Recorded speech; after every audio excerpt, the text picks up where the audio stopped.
ಅಲ್ವಾ ಆರ್ತಿಯವ್ರೆ? 49 ನಿಮಿಷ ಕಾದಿದ್ದೀನಿ. ಇನ್ನೊಂದು ನಿಮಿಷ ಲೇಟಾಗಿ ಬಂದಿದ್ರು ನಾನು ಸಿಗ್ತಾ ಇರಲಿಲ್ಲ. ಅದೇನಾಯ್ತು ಅಂದ್ರೆ ಬರ್ತಾ ದಾರಿಲಿ ಕಾರ್ ಟೈರ್ ಪಂಚರ್ ಆಗೋಯ್ತು, ಅದಕ್ಕೆ ಸ್ವಲ್ಪ ಲೇಟ್ ಆಗೋಯ್ತು.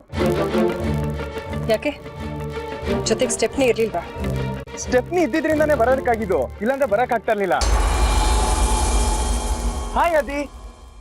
ಹಾಯ್ ಸಾಕ್ಷಿ, ಬಾ ಆಟೋಣ. ಆರ್ಯನ್. ಹಾಯ್ ಆರ್ಯನ್, ಹೇಗಿದ್ಯೋ ಪುಟ್ಟ? ನಾನು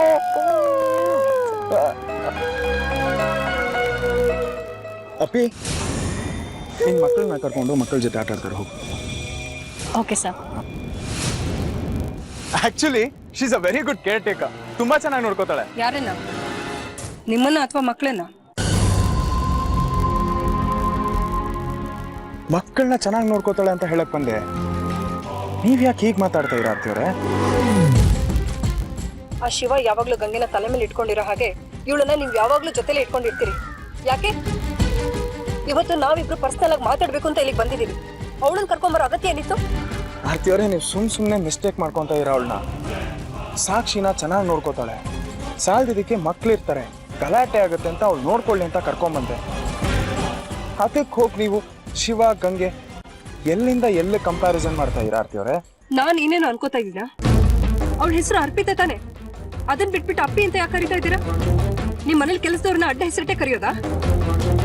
ದಿಸ್ ಇಸ್ ಟೂ ಮಚ್ ಆರ್ತಿಯವ್ರೆ. ಸಾಕ್ಷಿ ಅದೇ ಹೆಸರಲ್ಲಿ ಅವಳನ್ನ ಕರೆಯೋದು, ನನ್ಗೂ ಹಾಗೆ ಬಾಯ್ ತಪ್ಪು ಬಂದ್ಬಿಡ್ತು. ತಪ್ಪ? ಬರೀ ಬಾಯಿ ತಪ್ಪಿದ್ರು ಅಥವಾ?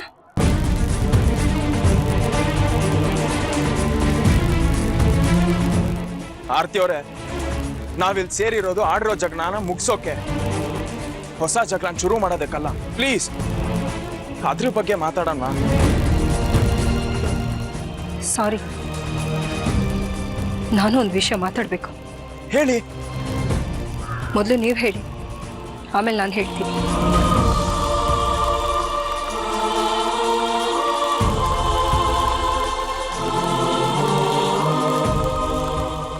ವೇದಿಕಾ ವಿಚಾರವಾಗಿ ನಾನು ನಮ್ಮ ಮನೆಯವರೆಲ್ಲ ನಿಮ್ಮನ್ನ ತುಂಬಾ ಬೇಜಾರಾಗೋ ತರ ನಡ್ಸ್ಕೊಂಡಿದ್ದೀನಿ.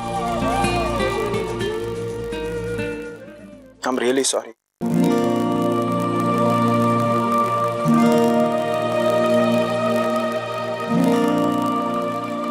ಹಳೇದನ್ನೆಲ್ಲ ಮರೆತು ನಾವು ಮತ್ತೆ ಪುನರ್ವಿವಾಹ ಆಗ್ತಾ ಇದೀವಿ ಅಂತ ಅನ್ಕೊಳ್ಳೋಣ.